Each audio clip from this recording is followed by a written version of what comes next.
Welcome back to the Brewery Explorers. My name is Noah Jones, joined as always by my responsibly drinking buddies Eric Burgasser and Blake Longfellow. Blake, you recently went up to Columbus for the Eclipsing Stereotypes event at Seventh Sun not too long ago. How was that? It was very fun. As you can see, I got a glass from it, and I'm drinking a Chiro 1040 Hi-Wire, aka what we might be talking about today.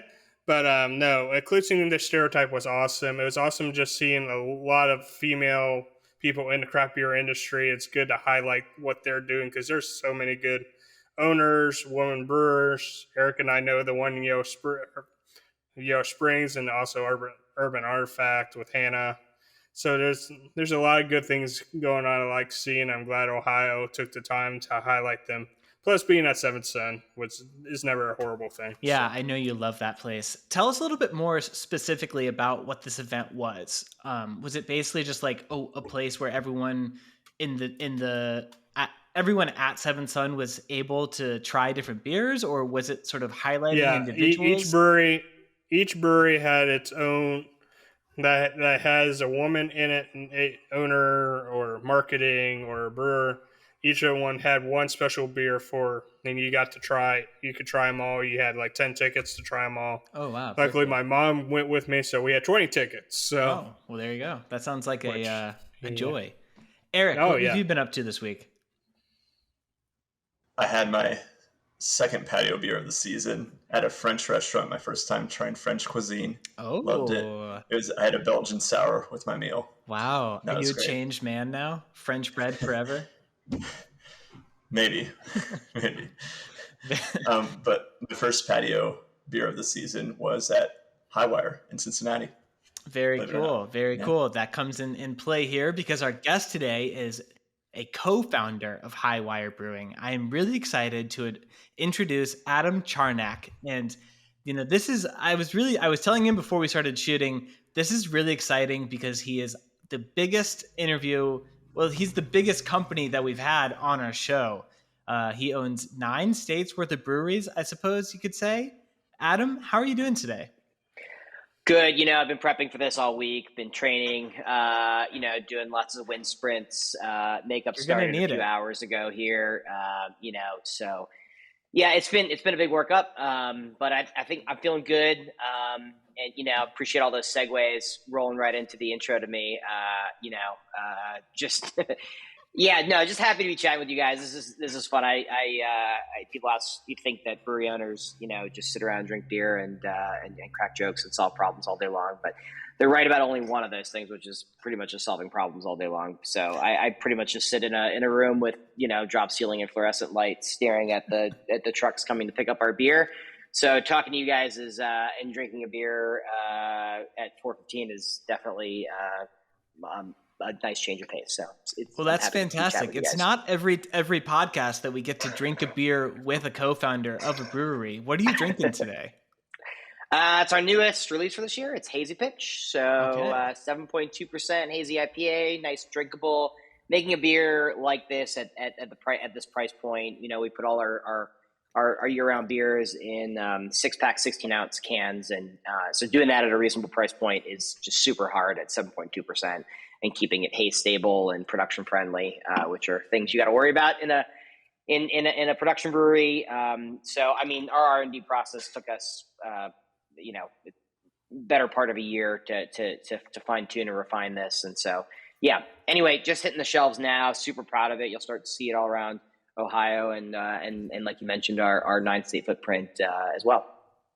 Very cool. Blake, take us away here. So one of the things we always like asking, how did you get into craft beer?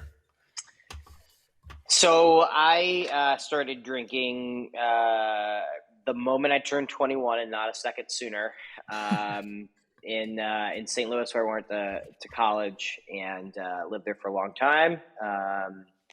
At the risk of saying something polarizing, go Cardinals.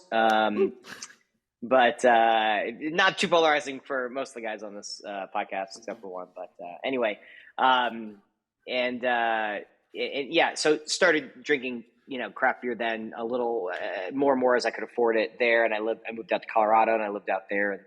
I lived in a ski town and drank beer there. But and then fast forward a few years, I had sort of a couple years of my life where I like just wanted to, like, it was sort of urban homesteading and got super into creating things and at home, and like got into like making my own butter and cheese and yogurt and craft beer. Would come to Asheville about every few months, drink way too much craft beer, head back to where I was living at the time, and just kind of want to recreate the culture. And so, homebrewed really poorly in my kitchen, but I am by no means, so to be ultra clear, I do not brew the beer. You don't want to drink any of the beer I would brew, but my passion started then and kind of only grew until I eventually moved to Asheville for a different line of work. But yeah, that's kind of where it all started for me, at least. Tell us a little bit about how it started in Asheville. Yeah, no. So, I mean, I moved, I've been coming to Asheville since I was a kid. I've always loved it. And since I was 9 years old, and I moved here when I was 29, and I moved here to work in affordable housing, and I did that for some time, and then that company went out of business.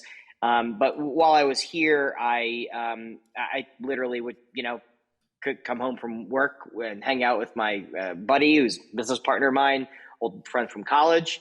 We always would just drink craft beer and talk about what we're going to do with our lives, what's next, where are we going to go. And sure enough, there was a brewery that in that time period was going out of business. And so, we kind of had the guts to knock on their door and say, are you really going out of business? And if you are, would you want to sell it to us? And what would that look like? And it took us quite a few months to kind of figure all that out, but ultimately they did. They decided to kind of shut down, and we bought all their stuff. And we have 3 tap rooms in Asheville, and that's our original tap room and brewery in downtown Asheville on the south slope of downtown on Hilliard Avenue.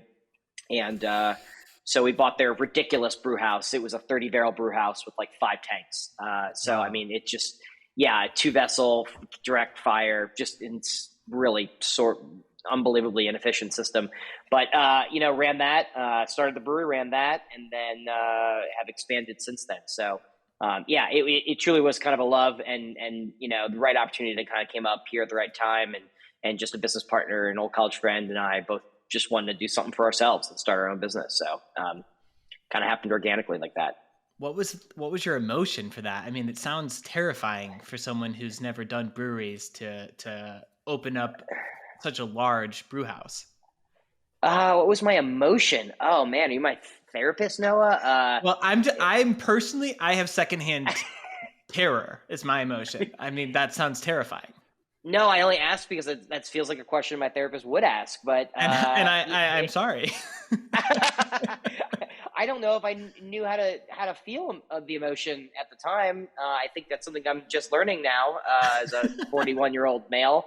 Gotcha. Is what that even means. But I don't know if that's really the subject of this podcast or not. But I don't know. I think it was excitement.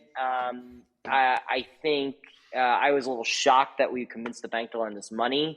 So excitement, but also empowering, and just exciting, really. I didn't really see too many downsides at the beginning. And it was a big brewery, but it was also like the industry was so different 11, 12 years ago when we started ideating this. I mean, we made 4 year-round beers and a seasonal, and that was the whole thing. So you could do that on a 30-barrel system with 5 or 6 tanks. You make a tank of A, you make a tank of B, and then that's it, and that's fine. That's all the styles you needed. So it sort of worked. And ignorance is bliss. I didn't even know how big of a system that really was at the time. Sometimes, ignorance is bliss. And again, it's different. The market's so different now that, I think I would feel a whole lot different range of emotions doing something like that now. But I think mostly at the time it was just excitement and pride and a whole lot of drinking beer. And so sort of, kind of just rolling through things with that. So it is probably the easiest way to get through your problems when you're a brewer is by drinking through them. Oh yeah, I mean, I think that's one thing I've learned from all the craft brewers conferences every year is that just drinking beers helps you not worry about any problems, and it seems to work fine most of the time. So. So the Hi-Wire name, did that come from this being such like a risk for you guys? High risk, high reward type of deal? Yeah, it's a good one. Yeah, I think that it's like part of it, a big part of it. I mean, for us, it was, Asheville's a crazy kind of a circus of a town. And so how do we like tell that story through our brand? So it's very, it's fun, it's lighthearted, but it's also the other things. I mean, yeah, it's a risky enterprise, but our beers are innovative and creative, like circus or tightrope walkers, which is kind of what our logo is. And you find our beers are all balanced.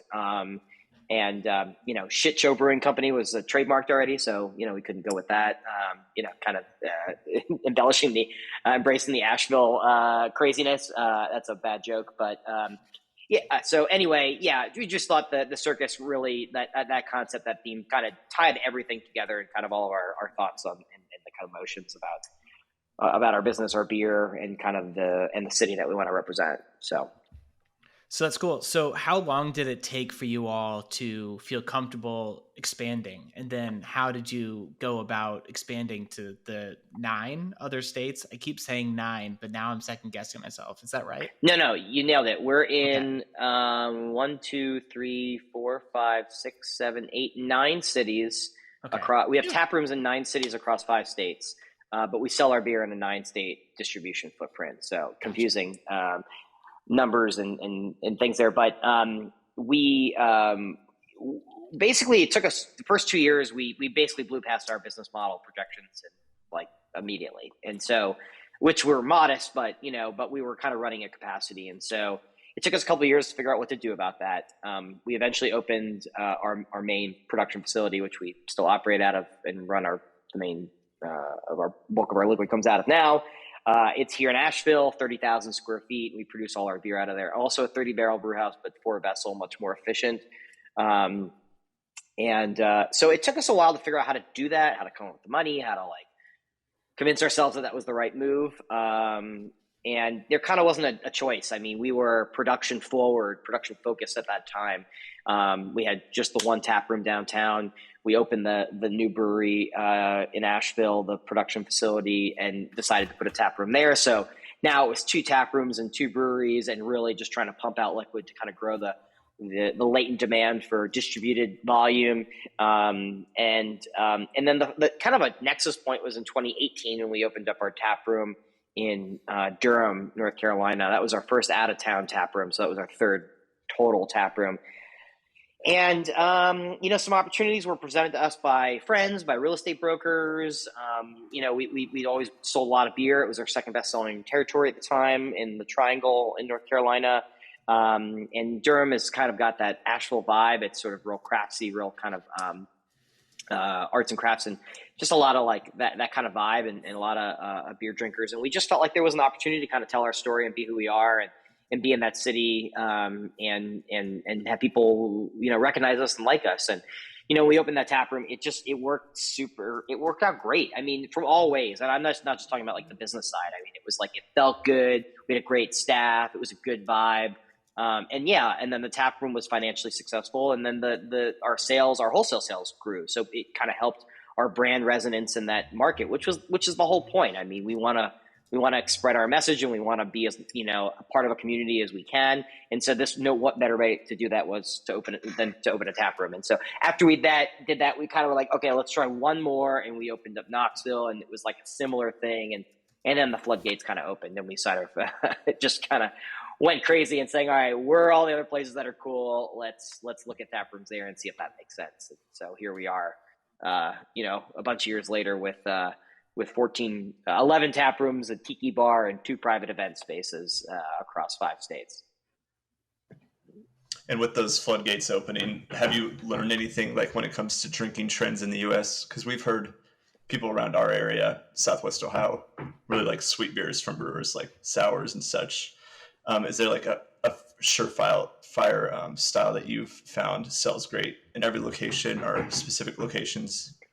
It's a good question. It really depends on each location. I mean, for us, we look at the macro trends of kind of what we think are working and what we feel are good representation, what we can present well. And obviously it's IPAs, but it's also we have a lot of success with our 10W40 line, which is kind of our premier specialty, and it's a big thick stout, and we do different flavor riffs on that. That resonates in other places. Ohio, Southwest Ohio, and Ohio in general also likes bigger IPAs, we've noticed. And so, our double IPA does, high pitch does well there as well. But other places, and there as well, like sours, fruited sours. And then we're also passionate about lagers. So we make lagers. And the beauty of it is we make all these beers and we have a ton of tap rooms that they can go to. And so, what better way to do it is that we make all the stuff that we know works in different markets. And then the tap room managers is like, all right, well, our people love sours and big IPAs. Cool. Order a bunch of big, sours and big IPAs, or like, oh, maybe we want some lighter beers or a Hefty or a wheat beer rather, or, a bunch of lagers. Like, cool, let's rip on some lagers. So, I mean, we love all the beer, all these beers. And I'm not just saying that. I mean, there are a lot of beers we don't make, a lot of styles we don't make, but we try to focus on the ones that we both like, but also think that are a good fit for our brand and for the market. And then, when there's like differences in different cities, that's cool because the taproom managers can order what's working better for that taproom. So it sort of plays to our advantage, kind of, that plays into our business model pretty well. In our first season, we spoke with the brewer at Crooked Handle in Piqua, Ohio. And he said something, and this is definitely not verbatim because it was over a year ago now that he said it, but he basically said that at one point craft beer was not very good to drink. But now I would argue that it's at an all-time high in terms of styles. I mean, I'm a huge fan of, like most Ohioans, sweet beer, sour beers, but I also enjoy, lagers, or I'm even getting into stouts thanks to Blake. What did you notice about that in terms of having to sort of be the overseer of a place that is creating liquid, as you're saying, and having to sort of keep up with changing qualities of tastes? There are a lot of different things that breweries can do to differentiate themselves in their business model. I think the non-negotiable should always be, though, making good beer. And right. Craft beer is amazing. I mean, it grew 1,000 breweries a year for 10 years. I mean, I may have got that number somewhat wrong, but for 5 years, the growth is astronomical. I mean, I always try to think of what other consumer product good does that happen in. Like, are there 10,000 potato chip companies in America? Like, maybe there are, and I'm just missing out. But like, I don't really think there are.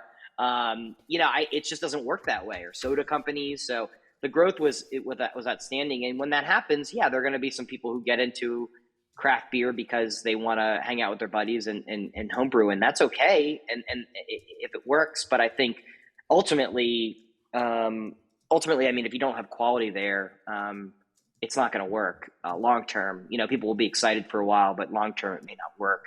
And I think quality is not just so it starts at quality. I think that's just like a non-negotiable. It's like when you have a job in a business, there's things that you like have goals in a quarter, or you have bonuses, and you have all these things. But then there's like, what's the job? The essential element of doing the job is like, these are the things you must do. That's just a baseline. And I think making quality beer is essentially that for a brewer. That's the equivalent of it. And I would tack on like the next level would then be making sure you're having the right type of beer, like what you alluded to earlier, Noah and Eric. There's like Blake, like what flavors, what styles are you brewing? I think that's the next element of it. And then, what's the packaging and distribution and other things. But first and foremost is quality. And so, I mean, I didn't brew from day one because otherwise we would be out of business because I make terrible beer. But, we've had, success, we've only had 2 head brewers in our entire company. The first was here 9 years. And now we moved on to a different career, and now we're on our second. So we super value, stability and quality. It's pretty core of what we do. So, I don't know if that answers your question, but I think that's kind of like, that's the essence of any business, and particularly in craft beer. I mean, people, it's you can have a great environment. It's like a restaurant. You can have a great location. You can have a lot of great things, or people like going there because the happy hour is great. But ultimately, 2, 3, 4, 5, 6, 7 times, if the food's not good, then like ultimately people are going to stop coming. And I think it's the same thing with a craft brewery. I think quality has to be number one. So speaking of, coming into something, your guys about hit a year in the anniversary of Cincinnati, which Cincinnati has grown tremendously the last 10 to 15 years. So what made you interested in Cincinnati?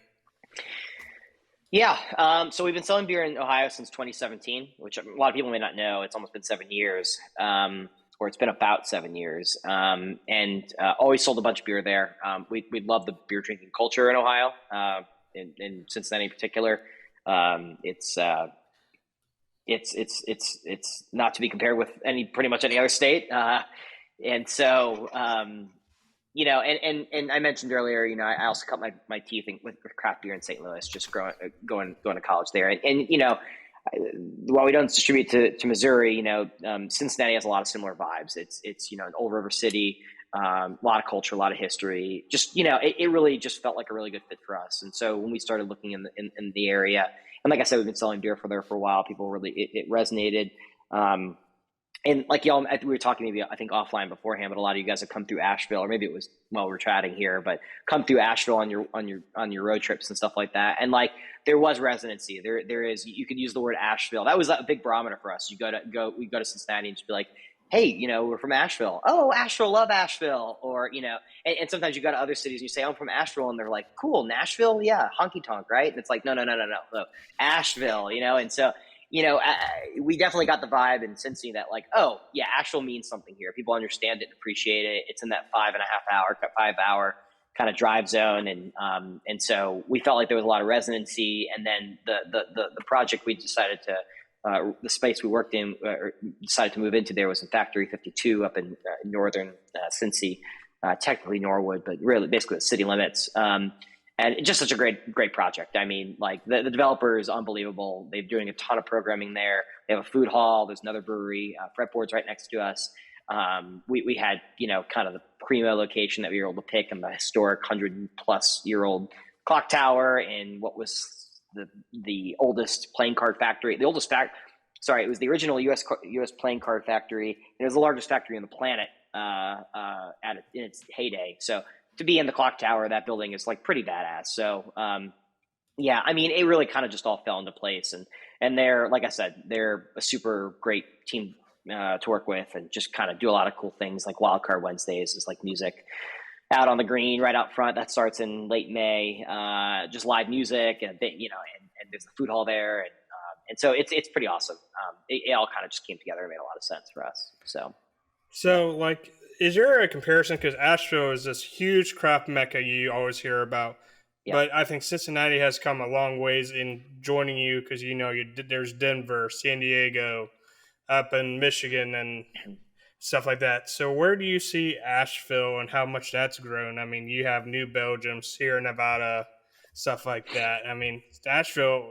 I mean, Eric and I did not get to hit everything we wanted to that weekend, but we're hoping to make a road trip there soon, because it just was such a cool place.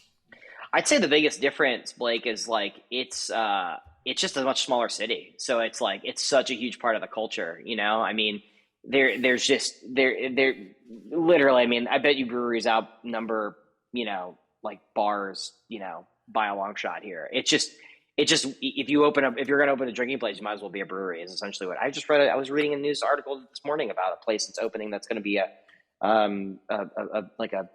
exercise studio / brewery all in one. So people go to like tap rooms to do like yoga at a tap room. That's cool, and we have that in most of our tap rooms. But this place is like doing that as a business. Like you go there and like ride a bike and drink a beer at the same place like all the time. It's their business model. I'm like, it's just crazy. I mean, it made this my type of gym. That's so exactly funny right. That's so funny. In high school, I had this girlfriend, and this dad, or her dad, not this dad. Her dad was watching Invictus, that rugby in South Africa movie. And at the end of the game, I think they lost, but they were all in the like locker room drinking a beer. And the dad of my high school girlfriend said, that's actually probably a pretty good thing to drink after you work out.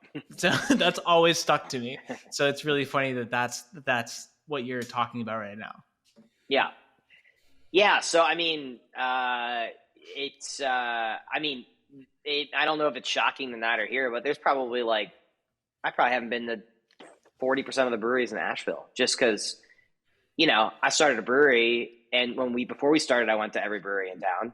After we started, I went to every opening, and then it's been 10 years. So the last 5 years, I mean, I don't even know a lot of the places that open. Like, it's just so hard to get out to so many places. So, I think it's just, I think Cincinnati's growing by leaps and bounds in the brewery scene. So it doesn't take anything away from that. I just think that like there's just such a density of breweries here in such a small place that you can hit so many breweries in like this tiny little spot. So it's just, I don't know if there's anything else, any other place like it, in the US. So how many was there before you guys? So it's hard. So like Asheville city limits are here. It's not different, too different than Cincy. Like the city limits are here, the county's here, and the metropolitan area is here. And so, a metropolitan area is like, you go to 10 minutes that way and you're in, you're in the woods. So, but I mean, there's probably within an hour's drive, 75 or 100 breweries now, I guess, maybe 75. And when I started, it was probably half that. Maybe it was like 30. I mean, I'm wild guessing here, but I'm probably not too far off. And yeah, obviously a lot has changed when the big guys came in. I mean, it's pretty wild when, Oscar Blues moves in, and then Sierra Nevada and New Belgium move in. And I mean, that's, I mean, I don't know what that says, but it says something. So it's kind of wild. I mean, I could see New Belgium. I work in one of our breweries and our distribution center, and New Belgium's kind of across the river, like pretty much right over here. And I'll like come to work and think like, God, I smell beer. What? It can't be us because we don't operate a brewery here. This is just a distribution center. And I'm like, oh yeah, it's New Belgium, like literally across the river. So yeah, just a wild place here. Do you do things differently per tap room or region? And is it on purpose? We try to keep things, try to find out what works best in with all of our locations and try to replicate most of that. But then also try to make sure, like I said earlier, what beers that our taproom managers order. It's to accommodate, what best works in that city. But, it's kind of cool that you can go to a tap room in Cincinnati and Louisville and Nashville, and it's all the same. It's a similar enough experience. I think that's pretty cool. But then on the other hand, you go to the one in Cincinnati, and like Cincinnati FC's on, and the Reds are on, and we've got Wild Card Wednesdays, like this big outdoor concert outside. And one thing we noticed in Cincy is we've launched liquor in our tap rooms in the last year or so, and liquor program in Cincy has been one of the more aggressive or creative ones, and so we've got a little bit more liquor options there than we do in some of our other tap rooms. So we kind of use our tap rooms also as like a little bit of a breeding ground to kind of, that like, it's very American style, try it in lots of different areas, American style government, right? Lots of different experiments across the country, essentially. And it's sort of like that with our tap room. So we'll try something in Cincinnati, see if it works. If we can learn something from that, maybe we'll bring it down to Louisville or Nashville or, Birmingham or whatever. And so, but on the other hand, like the one thing we knew we needed to have in Cincinnati was a rooftop patio. Because there's one thing I'll ever learn about. I've never lived in Southwest Ohio, but if I were, it's one thing I learned immediately is that you must drink beer on rooftops in Cincinnati, or especially on a day like this. I mean, these days are short-lived in Ohio.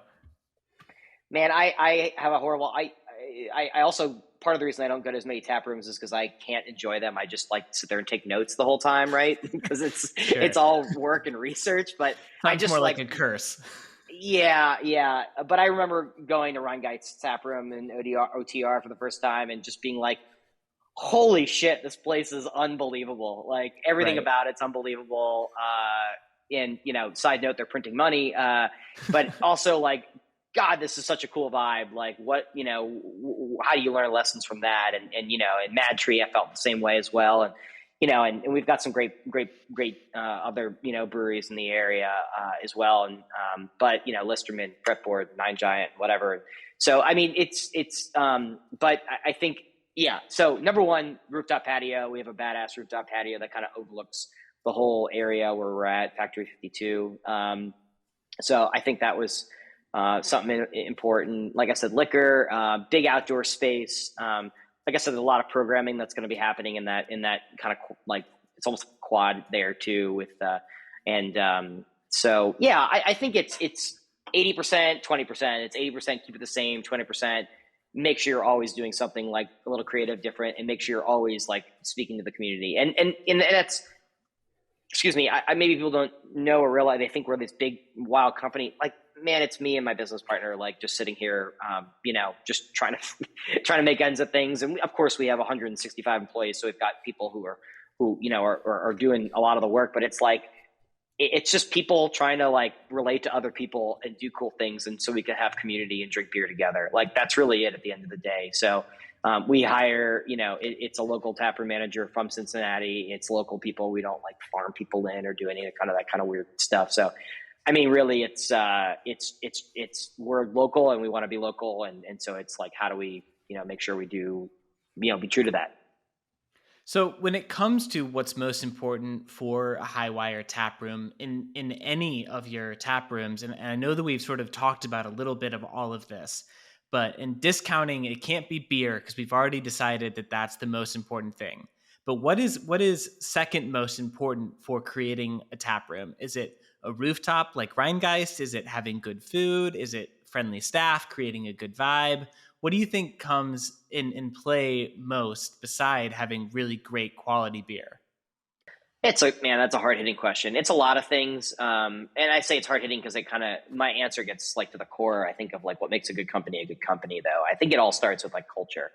And I think at the end of the day, like people want to work for people they like. And when they do, they like it more, which sounds like duh. Like it's an aphorism. It's a truism, but it's true. So I think it's, if we have a good company culture and everyone's rowing in the same direction and we all are doing something that we all believe in and we're rowing in the same direction, then our taproom manager feels that way and the people our bartenders feel that way, then our customers will see that and feel it. And they'll have a good time because the vibe will be right.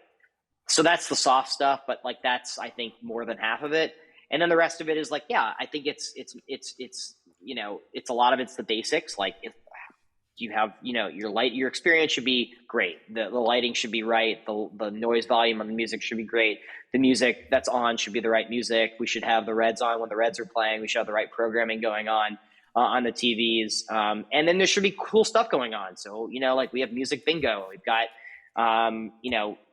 DJs and other events and stuff like that. And so I think it's doing that. And then we have bigger events like silent discos and other things. So it's a matter of like making sure that programming is right as well. But, I would trade like a big crowd on a Saturday. I shouldn't say that. I would, in addition to a big crowd on a Saturday, I would take people coming in like on a Tuesday just to like hang out, with their friends. Like that's really what the whole idea of it, of opening tap rooms is community. So I think to sum put a bow on it, I think it's like, have a great company. Like that's first and foremost. And you do that with culture and it's really intentional. It's like, it's not easy because it's like one thing to be like, hey, that's Adam. He's like, doesn't look like too much of a bad guy. Like, well, that's cool. But like, how do I convince and show that to the rest of the company that I'm not a terrible person and people might want to, work at this company and then like, what do we stand for? What do we believe in? And like, how are we going to show up every day at work? And so I think it has to be like real intentional. It takes a lot of energy and work and that's okay. That's like part of it. So you do that. And then like, yeah, just have good products, listen to people, like provide what people want. And then like have cool programming, like have cool shit going on, like, so, I don't know. That's been our formula so far. Yeah. Very cool. I wish I could turn off the snow sometimes because people drink a lot more beer when it's warm out, but, maybe we could figure out a way to put some like, those plastic enclosures up next winter. Cause, I think that those work really well. So anyway. Yeah. Or maybe you have to hire like a snowblower to come out and like get rid of all the snow just in front of their house to your tap rooms. Oh, I thought you meant like a snowblower, like on a roof. Like I could see somebody with like a snowblower in the front and like a heater jetpack in the back. So they're like blowing the snow and like warming everybody up at the same time. Yeah, I mean Yeah, I don't know why. that Maybe could be a great option. Yeah, let's not put ourselves in a box here. I just want a jetpack. That sounds fun. Yeah, if you bought everyone a jetpack, they wouldn't have to worry about driving in the snow. But people can't drive anyways. I would hate to see what they do flying. Yeah, you're very right. You're very right. Yeah, if our insurance company is watching, by the way, none of this is to be considered. I know the Cincinnati tap room too shows FC Cincinnati games, which requires a subscription to Apple. So that's, like you were saying, having the Reds game, having FC Cincinnati. That's super nice. When it comes to like a new location that you guys pick out, what do you guys look for? Is it like something you guys scout? Is it usually developers reaching out to you, or is it a mix of? It can be a mix of all that. It just depends on the situation.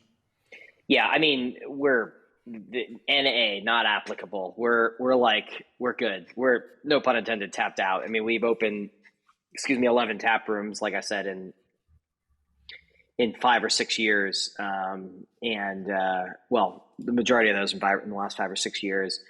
So really, I mean, for us, which is great that we're not interested in opening anymore, because I mean, it really means that we get to put a lot more energy and focus on doing all those things we just talked about, right? Like delivering that experience for everybody. Like, no one wants to go somewhere and half the tap handles aren't working, or the toilets, the bathroom's disgusting, or the lights are off, or the music's too loud, or death metal's playing, or whatever. I mean, no offense if you like death metal, it's just not usually the most, welcoming community environment kind of music. But so anyway, yeah, I think it's like getting to really focus on those things.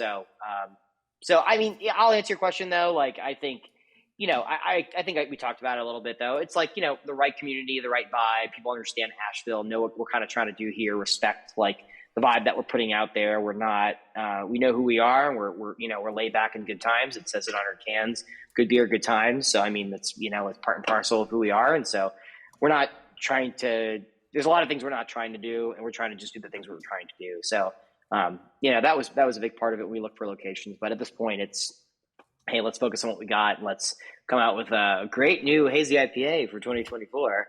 And then focus on our tap rooms on just making sure that we're just nailing everything as best as possible to live, for the community and for the guest experience. But for you, coming from St. Louis, is there any part of you that would love one day Hi-Wire tap room in St. Louis? Because I would have to feel like that's one of the things you would want. Or is that not? There's just absolutely gotta be some image in your head of the Hi-Wire logo directly underneath the St. Louis arch. I'm just saying. Oh man, yeah. You guys funding it? You in? Sure. You want to hire me as a marketing person to make money to fund it? I would love a tap room in St. Louis. There's an insane amount of breweries. Unfortunately, I left. I moved out of St. Louis well before a lot of them opened. I did cut my teeth on Schlafly and back in the day, and great beer, and Boulevard, not St. Louis, I know, but at the time was big there. And then first gen, older stuff, O'Fallon. I know they're not there anymore, but those guys were awesome to cut my teeth on craft beer, and were super. I have a really cool, memorable story visiting their tap room. So yeah, I mean, but all the guys who opened the last 15 years, guys and gals, the breweries that opened the last 15 years, though, like I just don't make it to St. Louis very often, so I don't even, but I know the scene's ridiculous, and so I don't know. It'd be cool, man, but I think I don't know. Let's do a follow-up podcast in a while, and we can talk about it again. But as of right now, I think we're pretty good with what we got. We got a lot to focus on. So. Sounds so. Great. How do you stay roved in the craft beer world? I think it's it's continuing to follow what's working and what's not out there, and that's tough. I mean, because it's not just that; it's what's working and what's not, but also like what's real and what's not too. I mean, no disrespect to the beautiful people at Sunny D, but there's like a Sunny D hard soda now, and it's like, oh my God, like that's insane to think that, and like the amount of things that alcohol is in is crazy. There's so many options. And so and I haven't looked at the latest stats on how the alcoholic Sunny D is doing. So I hope it's doing fine for them. But anyway, I think it's trying to just see what, just really think about not what we like to drink, but what are people drinking out there. But then also, how do I reconcile that with being integritous to who we are and what we do? So, I give you some examples.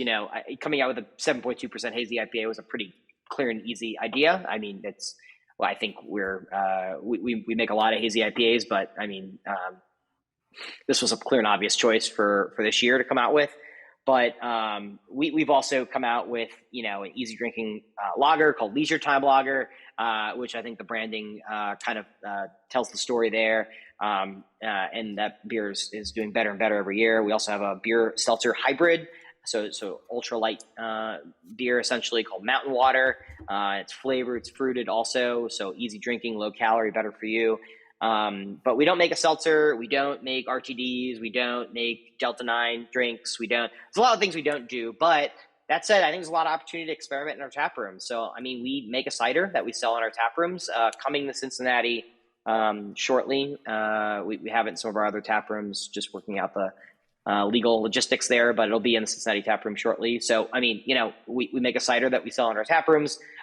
We do sell other companies' Delta 9 drinks. Why not? If people want to have that in the tap room, you should be able to do that. If you're not drinking, that's great, but come drink with your friends and have one of those. That's cool. So I think it's being creative and flexible and adaptable, but still like knowing who we are, and knowing that like we are a brewery, and we will venture out of that into things that feel brewery-esque to us and integritous to us. But I'm not trying to make everything for everybody and do everything in the world. That's I don't think that would be in alignment with kind of what we're trying to do here. So I know that's kind of an amorphous answer. It's a difficult question to answer, but it's like the industry is changing so much so quickly. And I think it's like, it'll go this way and then that way, and then maybe it'll come back this way. And I think that's a big part of it too, is, I think drinking habits for younger generations that are just coming of legal drinking age are like, they're all over the place. And, I mean, I can't imagine what it's like to be a 20 to 25 year old growing up of drinking age during COVID, growing up in drinking age, which A, was a disruptor, and B, probably only reinforced social media reliant or heavy habits. And so I think over time, though, I mean, Americans have a really long trajectory of drinking a very steady amount of ethanol per person, of alcohol per person. And the mix between beer, wine, and spirits is, generally favors beer, and it has been for a long time. So I think that'll change here and there. But I think over the long term, I think as people age, as younger people age, I think some of their habits will change also, just like my habits have changed over the years, and our grandparents or our parents' habits have changed over the years. So I think that like it is a wild, wild time, and it has been for about 10 years in Bev Alc. And I think that for companies our size that aren't the biggest with the crazy R&D budget and who aren't the smallest, I think it's for us as the challenge is to just make sure we're doing something that's integritous to us, trying to make sure that we have something for everybody, but being who we are. And then again, recognizing kind of not just the immediate term fads or trends, but like trying to really think through like how our drinking habits going to continue to change. Maybe for these 6 months, people, dry January was extreme this year, but are people going to come back to alcohol? Like, I think so. And not only that, but I think beer people will come back to in different ways, perhaps. But I think that's something to always keep an eye on and just make sure we're kind of thinking ahead. We're starting our planning cycle for innovation for next year now. I mean, we're already 3 meetings into it, which is crazy. It's the most we've ever been ahead on it. But I mean, I think you have to be. I think you have to kind of always be thinking ahead. And when you do, you got to trial and experiment and kind of work ahead. So maybe the hazy pitch is kicking in. I know that was kind of a long-winded, windy answer, but just trying to hit all the nails on the head. That's great. Appreciate it. But I should have probably asked this a little earlier. But when in the 9 different places you're at, are the states you're in, are there like different laws that you had to go in there knowing like, hey, we had to do something different in each state you're in? It's a good question, Blake. 100%. Yeah. Each state is totally different. And so it's critical that we work with like attorneys local in each state to just make sure we understand, okay, cool. We want to be in Ohio. What's the rule here? Like, how does it work? In some states you can send beer directly yourself. Some states we have to sell it to our wholesaler and then buy it back from our wholesaler. So yeah, I mean, the sky's the limit on kind of the different regulations that are out there. Some states you have to have food, and we don't have our own kitchen. So, there are some states that we're not in, because we have no interest in opening our own kitchen. We already operate a pretty complicated business and, don't really, have interest in expanding into that, right now. So yeah, that's a great question, man. I mean, I think, yeah, it was definitely a big part of the calculus, and it's something that we rely upon kind of local attorneys to help us navigate whenever we enter, look to enter a different city, Blake. So which state is harder? You don't have to answer this. Yes, you do. Ohio's pretty easy to work with, honestly. That's good. Yeah. So I won't answer much more than that, but I'll say that Ohio is pretty easy to work with. It's a breath of fresh air in a lot of ways, that you can kind of just pick up the phone and talk to somebody at the state and get a question answered if you need to, or get some clarity on something. That's not always the case. So it's been nice. Good for our benefit. Yeah. Well, Adam, this has been a fantastic conversation. I know the three of us have definitely enjoyed ourselves. We hope that you have as well. How can our audience find you online? Yeah, so I mean, it's highwirebrewing.com, hiwirebrewing.com. You check it. The best way to do it is either go there or go to Instagram, and then you can get our link tree from there and go to find up. So all of our tap rooms have their own Instagram page, and also, which is great. So you can always find out what's going on, what specials we've got, what events we've got going on.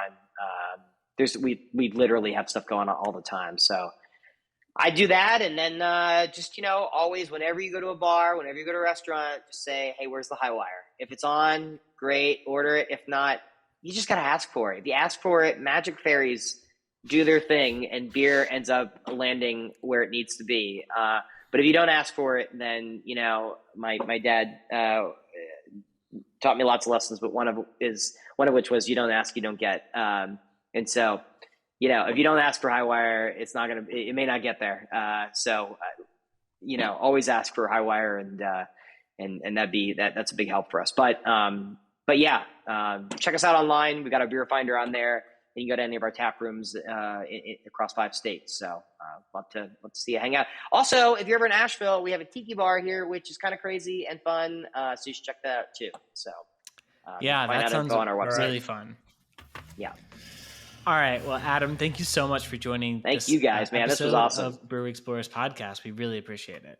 Yeah, awesome, dude. I appreciate it, you guys. It was a lot of fun. Thanks for totally derailing the end of my Tuesday in a very positive way. Oh, anytime. Thank you so much. Anytime. Thank you. If you enjoyed this show, please share it with your drinking buddies. The Brewery Explorers is hosted by Eric Burgasser, Blake Longfellow, and me, Noah Jones. Our video is edited by Eric Burgasser. I also produce this podcast. We have social media, and we'd love to connect with you. You can find us at Brewery Explorers on Instagram and Facebook. Type in www.breweryexplorers.com to visit our website. The Brewery Explorers Podcast is a part of the NoJo Creative podcast family. Thanks for tuning in. Cheers.